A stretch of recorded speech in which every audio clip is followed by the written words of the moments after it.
자, 두 번째 시간입니다. 앞에 공부했던 로봇에 대한 인문학적 융합, 또 소프트웨어나 응용 부분에서의 결합, 로봇의 확장, 의인화되어진 로봇을 통해 우리가 권리라든지 또 법률적인, 규범적인 사회적 문제가 무엇인지에 대한 고민. 그런데 정말 그런 로봇이 있을까요? 벌써부터 그런 고민을 해야 될까요? 거기에 대한 설명입니다. 바로 조금 전에 화면에서 보셨던 소셜 로봇입니다. 소셜이란 뜻은 말 그대로 사회성을 갖고 있는 로봇이에요. 그러니까 로봇이 사회적 규범을, 사회적 규칙을 이해한다는 거죠. 저희들이 아이들을 키워보면 어렸을 때에는 이기적인 자기 자신의 감정에만 굉장히 많은 관심을 갖게 되는데요. 점점 성숙해질수록 타인의 감정을 배려하고 타인의 감정선을 고려한 섬세한 말과 언행을 하게 되죠. 로봇도 마찬가지입니다.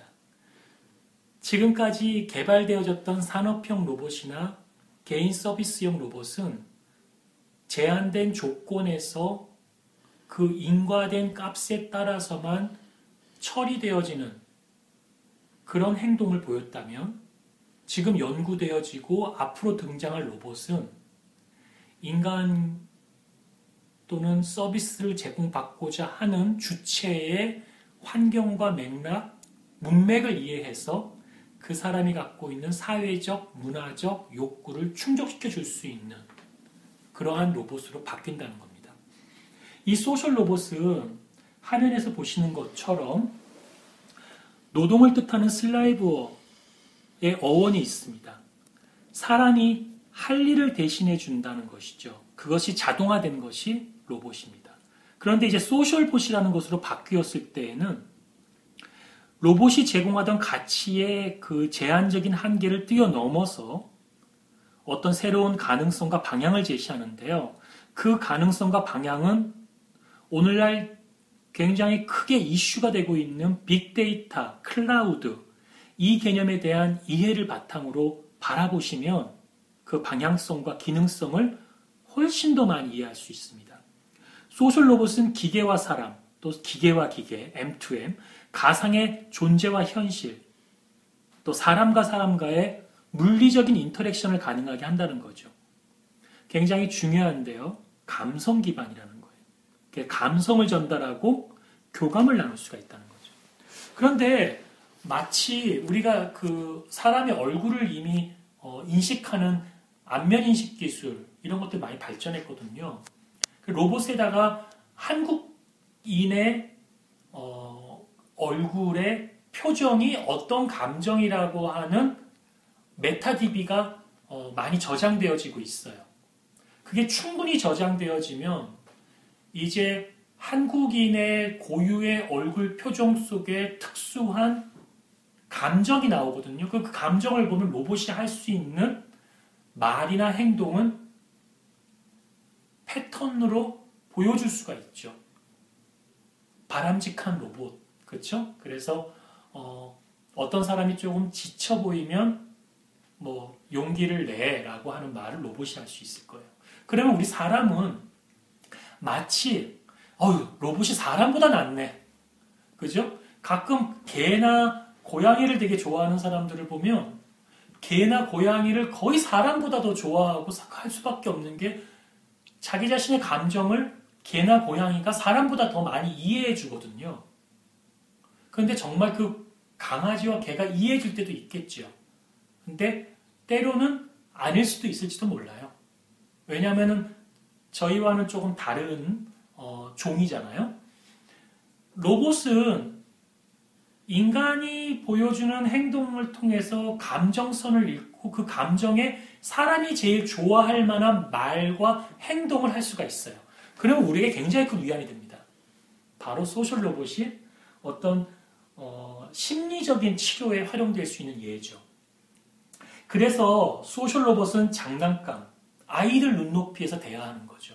그래서 제가 굉장히 어려운 게 무엇이냐면 아이들과 친해지고 싶은데 아이들 눈높이에서 언어 수준과 생각을 낮추질 못해요, 잘. 그래서 중학생에게 대학생이 들어야 될 이야기를 한다거나 초등학생에게 고등학생이 들어야 될 이야기를 하게 되면 굉장히 어렵잖아요, 그죠? 그런 프로토콜을 못 맞추는 거죠. 또 교육용 로봇, 또 텔레프레전스 로봇이라고 해서 훨씬 더 커뮤니케이션이 긴밀해지죠. 또 실체가 없는 로봇, 가상의 존재로서 소셜봇이 갖고 있는 역할, 이러한 것들이 소셜봇에 대한 기본적인 정의에서 많이 보여지고 있습니다.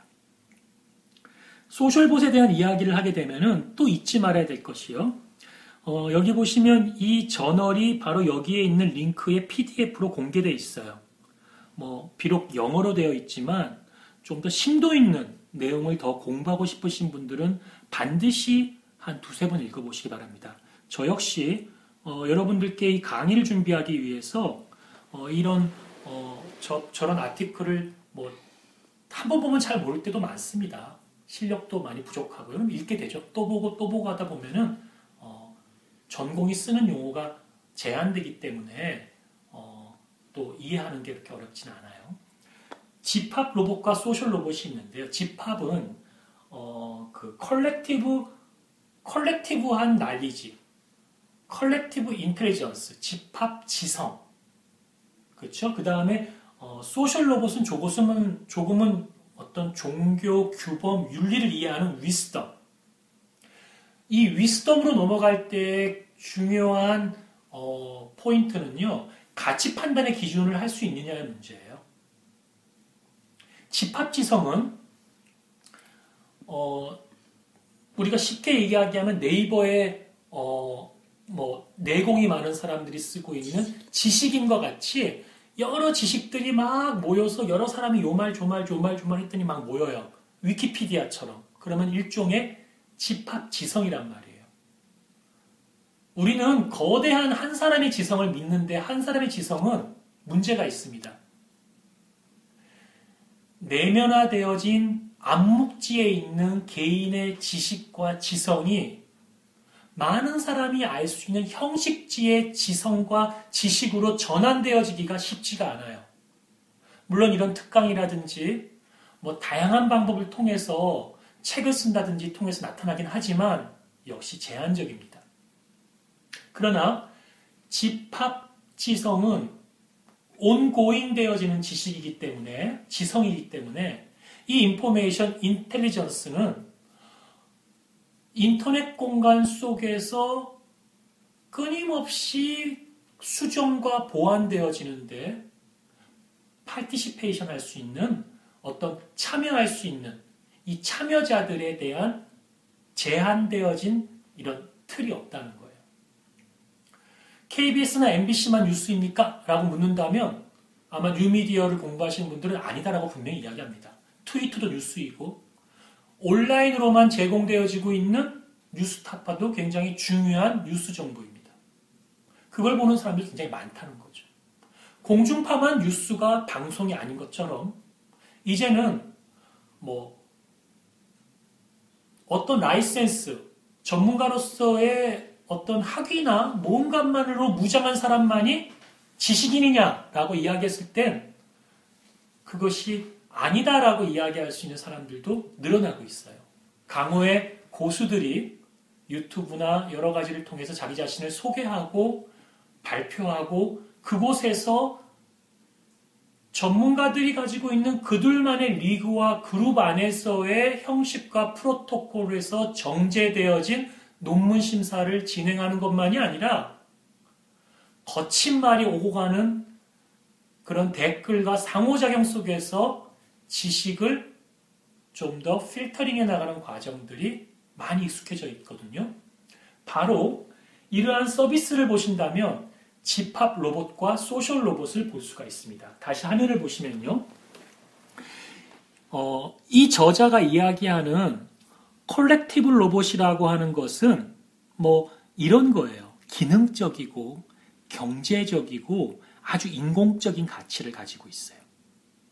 그래서 어떤 로보틱스나 엔지니어링이나 컴퓨터 사이언스가 필요하지만 소셜 로봇으로 넘어가면서 인문학자, 국문학자, 민속학자, 영문학자, 이러한 인문학자들의 상상력이 어떤 인문학적 메타포가 스며들어가서 사회적 의미와 가치가 실현되어지는 것이 소셜 로봇이에요. 겹치는 부분도 분명히 있고요. 따로 가는 부분도 있습니다. 이론도 게임 이론이 있고요. 그렇죠?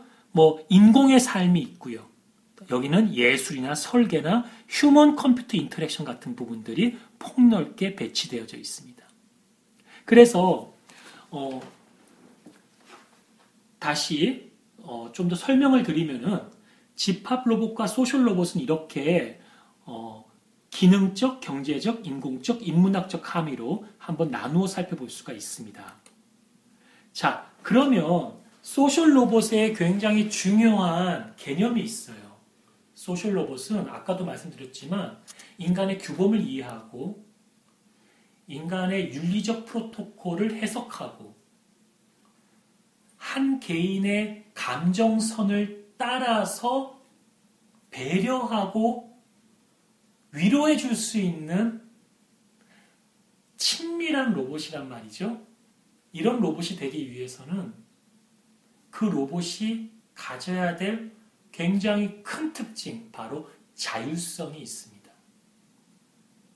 이 자율성이라고 하는 개념을 어떻게 해석하냐에 따라서 우리는 로봇을 바라보는 큰 틀에서의 시야가 달라져요. 그 시야가 무엇이냐면 이 로봇을 나의 주종관계의 하인으로만 볼 것이냐, 아니면 나와 협력하는 협력자로 볼 것이냐. 아까 설명했을 때 매개되어지는 매개물로서의 로봇은 원격에서 컨트롤하는, 조종하고 제어하는 내가 투영되어졌기 때문에 나의 권리와 인격과 나의 의무가 전달되어진 존재로서의 로봇이었다면, 자율성을 가지고 있는 로봇의 자율성이 점점점 확대되어진다면 이 자율성은 사회적 규범도 이해하고 자율적으로 판단하니까 때로는 로봇이 판단해서 어떤 의사결정을 해나가는 것에 대한 영역이 점점 커진다는 거예요. 투표하는 로봇, 자기 주장을 하는 로봇, 불쾌할 수가 있어요. 바로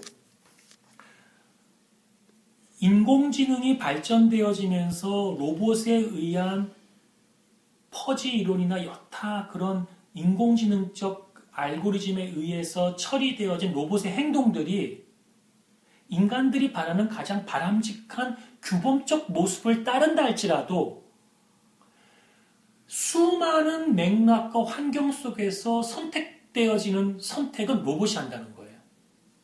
원격에서 제가 로봇을 관리하게 되면 지금 청소를 해라, 움직여라, 뒤로 가라라고 이야기하는데 로봇 간의 커뮤니케이션, M2M을 통해서 여러 사물 간의 인터넷이 되어져서 로봇들끼리 여러 센서와 그런 정보들을 다 결합해서 로봇 스스로가 지금은 보호입니다. 지금은 청소입니다. 지금은 도망가야 되는 모드입니다. 지금은 싸워야 될 모드입니다. 정보를 제공해 주는 것 자체만이 아니라 물리적으로 존재하는 로봇이 행동하고 에너지를 발휘한다는 측면에서 자율성은 굉장히 사회적 새로운 권력, 새로운 권위 이런 문제들과 연결되어질 수 있다는 겁니다. 정보통신공학을 공부하는 전공학생들에게 이 특강은 굉장히 큰 도전일지도 모르겠어요. 이러한 이야기는 굉장히 소셜한 이야기니까요. 소셜 사이언스를 공부하는 학생들에게나 맞을 이야기일지 몰라요. 그러나 소셜 사이언스한 학생들에게는 또 빅데이터의 로우 데이터를 처리하고 프로토콜이 어떻게 이동되어지고 TCP/IP와 또 패킷이 어떻게 이동하며 와이어리스에서의 프로토콜은 어떤 특징을 가지고 있고 캡슐레이션을 어떻게 하는지 등에 대한 논의들은 굉장히 어려울지 모릅니다. 따라서 이 중에서 단 몇몇 학생들이라도 이러한 것에 관심을 가지신다면 로봇에 대한 프로그램을 짜고 로봇에 대한 설계를 할 때 제가 지금 말씀드리고 있는 것들에 대한 고민들이 투영되어져야 된다는 것이죠. 오늘날 로봇에 대한 굉장히 중요한 키워드 중에 하나는 지금 화면에서 다시 보여드릴 건데요. 자율성을 가지고 있는 이런 소셜 로봇이에요. 로봇의 자율성은 자율의지의 행사 여부입니다. 그러니까 생각해 보세요. 자기 자신이 자기가 하고 싶은 대로 하는 거예요. 물론 규범적이겠죠. 그런데 규범을 벗어나면 어떻게 됩니까? 터미네이터 같이 되는 거예요. 잘못하면요. 그렇죠? 소셜 로봇이 인간의 통제 메커니즘을 벗어나, 그렇죠? 원격 조종을 벗어나서 의사결정의 자율의지를 갖고 있다는 가정에 기초하는 겁니다. 소셜 로봇이 그렇기 때문에 빅데이터나 여타 정보들을 최대한 많이 가지고 오게 되죠. 그리고 기술을 신봉하는 사람들은 야, 불안정한 인간보다 프로그램에 의해서 로직으로, 논리적으로 추론해서 움직이는 기계가 낫다라고 하는 굉장히 큰 실수를 할 수도 있습니다. 현재 기술적 한계와 윤리적 문제로 소셜 로봇의 자율성은 인간의 자율의지와는 분명하게 일치하지는 않습니다. 그러나 제가 말씀드리고 싶은 포인트는요. 이런 자율성은 맥락을 인식하는 거예요. 맥락을 인식한다는 것은 환경이나 문맥을 인식한다는 거예요. 환경이나 문맥을 인식하기 위해서는 로봇이 모든 센서를 가지고 있을 수 없기 때문에 로봇이 서 있는 환경에서 얻을 수 있는 센싱 값을 얻습니다. 그 센싱은 머신 투 머신이에요. CCTV 값, 온도 값, 또는 날씨 기후 정보, 압력 값, 조도 값 이런 걸 갖습니다. 그리고 로봇은 그 환경 정보를 분석하기 전에 빅데이터가 소셜 네트워크 서비스 등에서 인간 관련되어진 관계망을 분석합니다. 그러면 M2M과 빅데이터와 로봇, 실제는 로봇이 붙이면 실제로 만져지는 분석 결과가 로봇에 의해서 행동하게 된다는 거죠. 지금까지 빅데이터의 문제는 기업의 최고 의사결정자가 또 오바마 선거에서 굉장히 많이 드러났었죠. 오바마가 재선하는 과정에서 빅데이터를 활용했어요. 어떤 유권자가 어디에 있고 지금 실시간에 무엇을 필요로 하고 있고 무슨 얘기를 듣고 싶어 한다. 바로 그 점이죠. 이런 빅데이터를 활용해서 행동은 누가 합니까? 오바마 대통령의 정책 결정에 영향을 미쳐서 대통령의 주변 인물들이 행동하게 되겠죠. 그런데 자율성을 가지고 있는 로봇은 로봇이 행동한다는 거예요.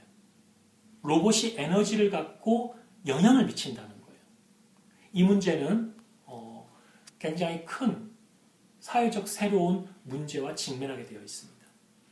따라서 자율성을 연구하게 되어질 때 아직 연구가 많이 기초적인 단계에 있습니다만은 어느 한 시점에는 이러한 문제에 대한 고민을 할 수가 있기 때문에 좀 더 긴 안목의 로봇 연구에서 사회과학자나 인문학자들이 참여해서 이러한 것들에 대한 보다 많은 가능성을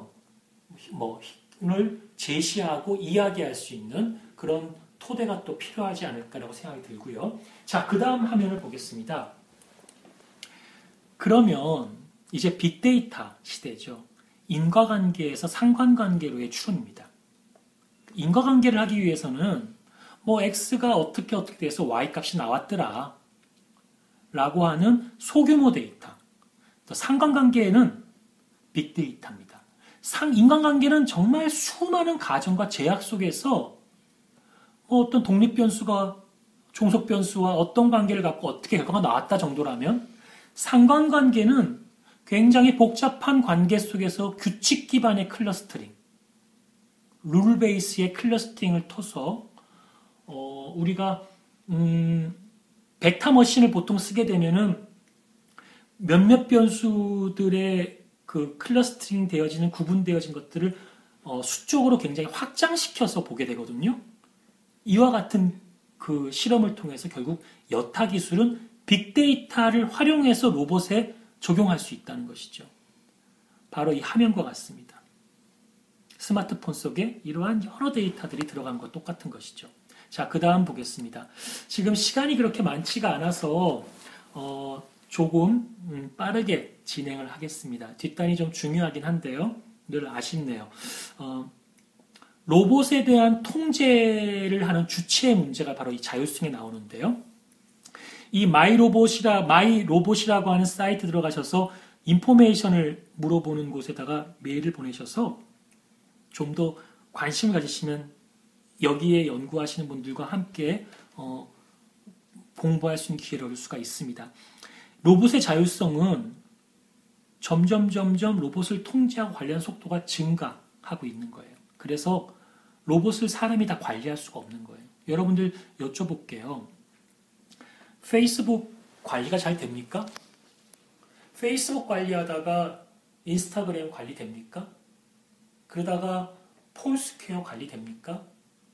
페이스북 관리하고 폴스퀘어 관리하다가 트위터에 팔로우 관리가 되고 리트윗 관리 잘 됩니까? 그러다가 싸이월드는 어떻습니까? 또 그러다가 우리가 또 뭐 텀블이나 핀트레스트나 또 새로 나온 다른 앱들은 어떻게 관리하십니까? 사실 관리가 안 됩니다. 관리가 안 되니까 정말 관리를 하는 사람들은 어떤 사람이냐면요. 정말 죄송한데 그게 업이에요. 하루 종일 그 일만 하는 사람들이에요. 왜 그러냐면 우리는 먹고 살아야 되잖아요. 그렇죠? 그렇기 때문에 그렇게 그것만 할 수는 없는 거죠. 뭐 전 좋게 말하겠습니다. 한량이라고요. 그러나 사실은 우리는 물리적인 한계를 가지고 있습니다. 시간 속에서. 따라서 우리가 갖고 있는 시간 함수에서는 절대 가능하지 않은 일입니다.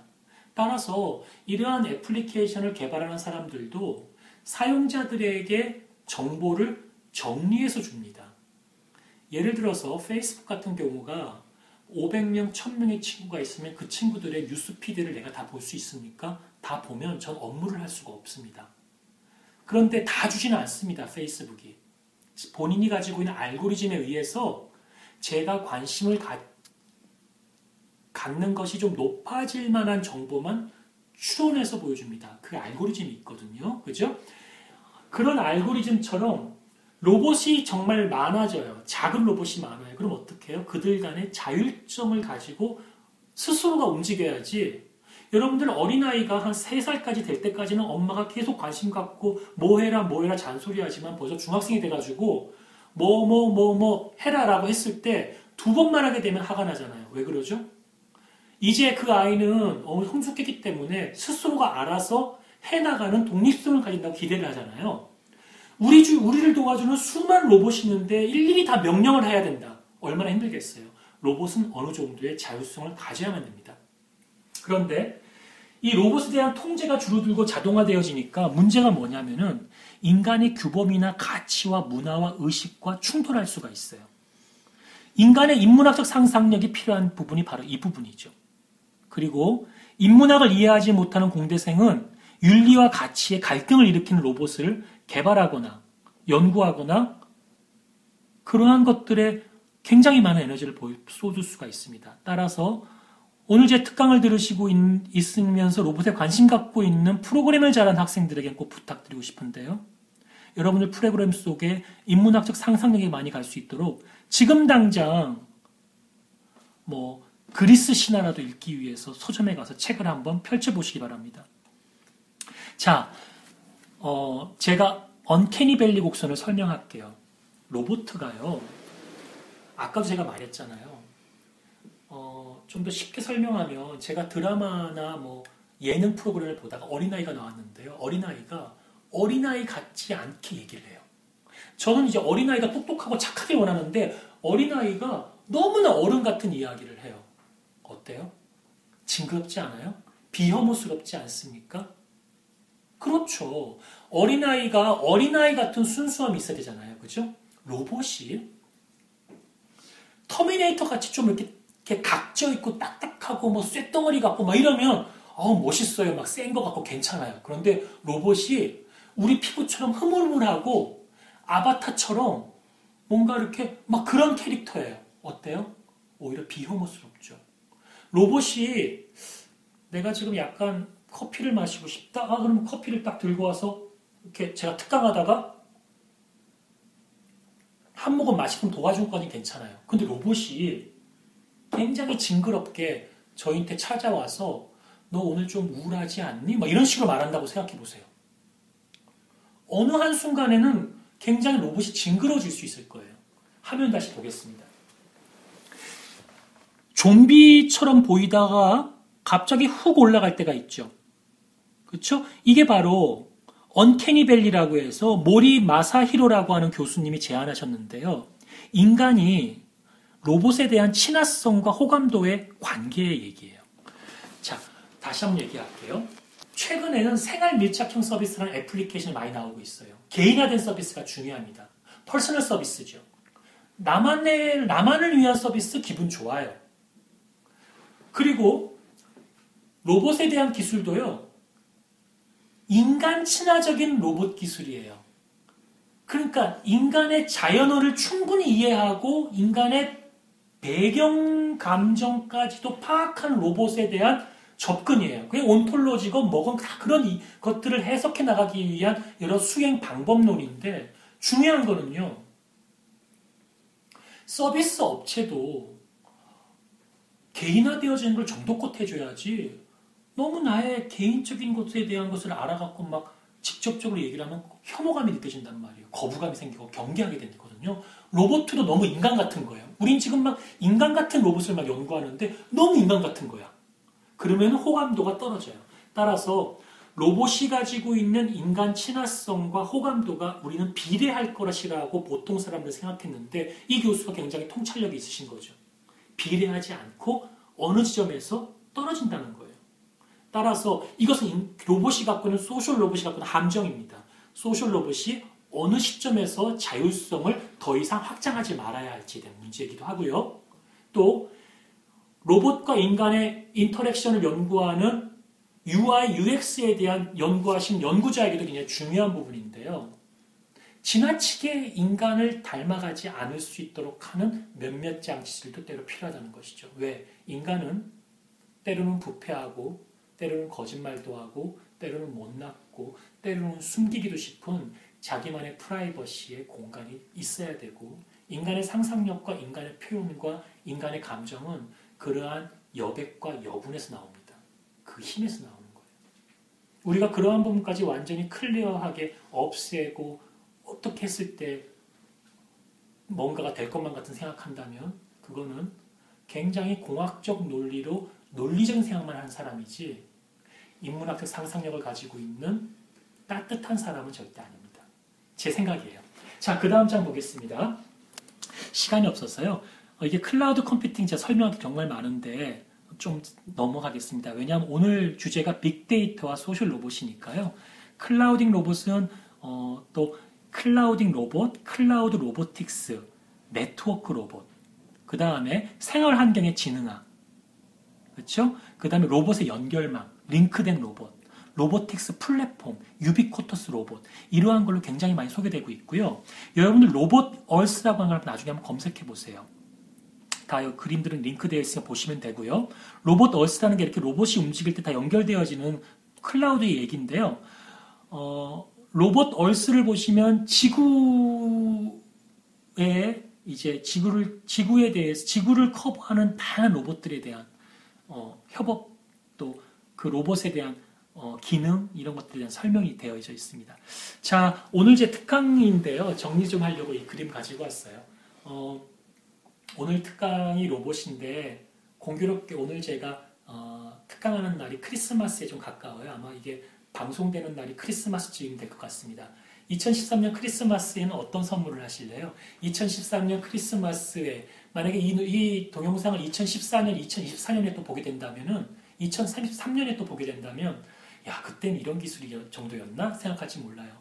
그 로봇이 지금 화면에서 보시는 것처럼 태엽 감는 로봇이에요. 정말 귀엽죠, 그죠? 태엽을 동력원으로 움직이잖아요, 그죠?